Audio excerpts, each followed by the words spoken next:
Noon pa man, malaki na ang naging bahagi ng mga kababaihan sa lipunang Pilipino.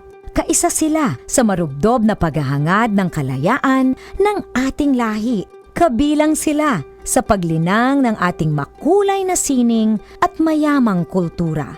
Kasapi sila sa pagtataguyod ng mga adhikain ng kapwa mamamayan at sa pagtugon sa mga pangangailangan ng lipunan.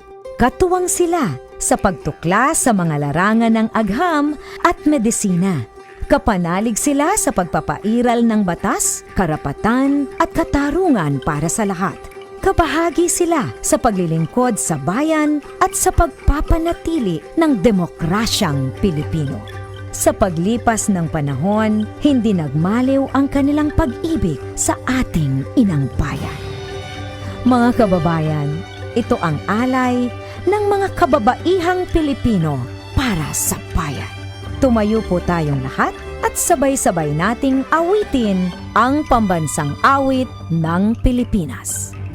Ayaw mag-iiw, pero sa sila